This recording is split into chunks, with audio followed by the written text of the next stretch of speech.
Brickhouse. A round of applause.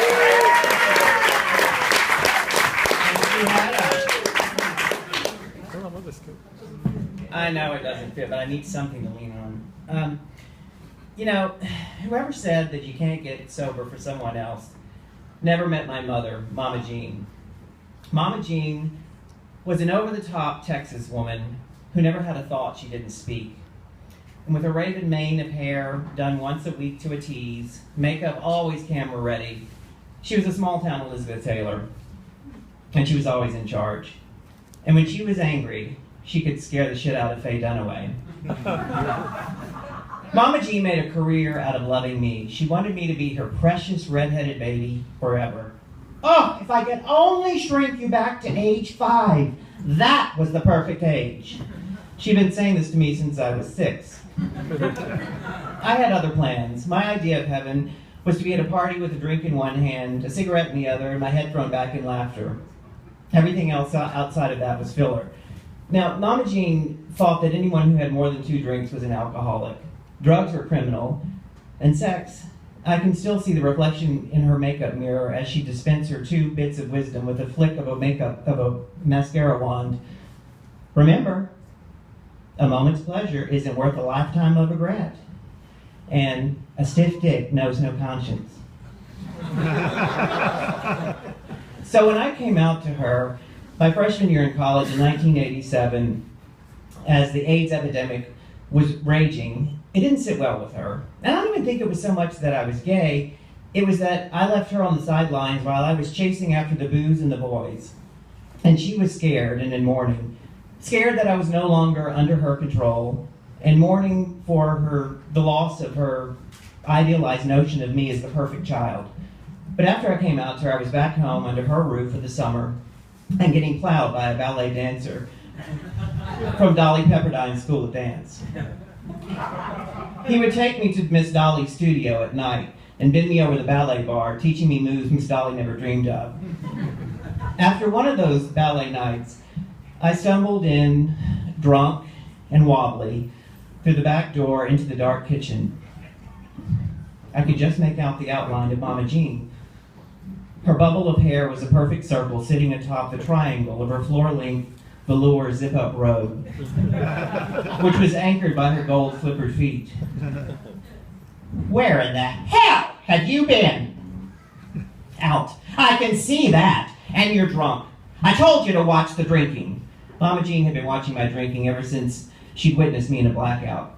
I was out with a friend. What friend? Carlos. Carlos Fitzpatrick de Navarro. That was the dancer's name. Who the hell is Carlos Fitz de Poo-Poo? He teaches ballet at Miss Dolly's. I threw out Miss Dolly because Mama Jean knew her, and I wanted to give Carlos a tutu of respectability. Silence. So I thought I'd impress her. He used to dance with the New York City Ballet. New York! Have you heard of AIDS? Have you heard of safe sex? There are only 2 kinds of sex, oral and anal. She forgot vaginal, but that was her problem. I stood there speechless while she disappeared into the shadows. And just when I thought it was safe, she reemerged. Her glare held me frozen for what seemed like an eternity before she finally spoke. You don't know what love is.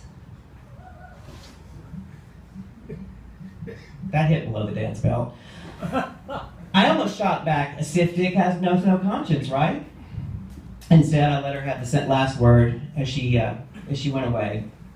And of course we got over it, and I left her in that small town in Texas for the glittering lights of New York City. And after I met and fell in love with Michael, the man of my dreams, my choice, and she gave him her seal of approval. It's better that you're gay.